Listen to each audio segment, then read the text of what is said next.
Hello, and thank you for joining us at xm.com for this Forex Preview video. I'm Cristina Marujos. Joining me today is investment analyst Cristina Barcenidu. We'll be looking at the Fed policy meeting coming up later today and tomorrow. It has, of course, the attention of the markets that are expecting a rate cut one way or another. So should we be expecting a rate cut at this policy meeting? Well, markets are right to expect a rate cut by the Fed given the high uncertainty around trade. We also had another weak jobs report data recently. The manufacturing sector didn't do great either, and inflation dropped below the Fed's 2% target.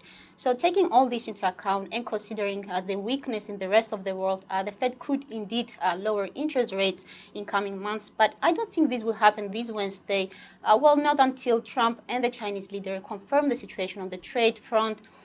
So if we have a disappointing meeting and trade tensions escalate further, then the Fed could lower interest rates as soon as in July.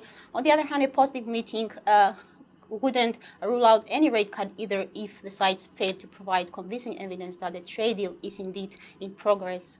Well, rate cut or not, we've already seen the dollar paying the price, if you like, of a more dovish Fed meeting to some extent. Do you think this Fed meeting will affect the dollar, and how this coming week?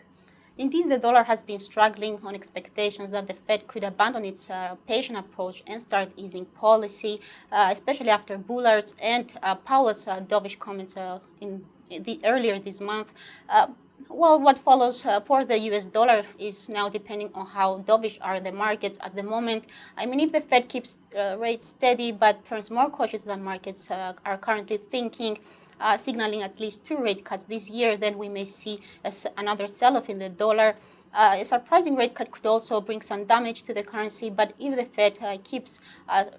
Fed judges that current interest rates are still appropriate to keep the economy at a healthy expansion and remain somewhat optimistic about future, then a rally is possible as well. I see. Cristina, thank you so much for joining me today, and thank you for watching us here at xm.com.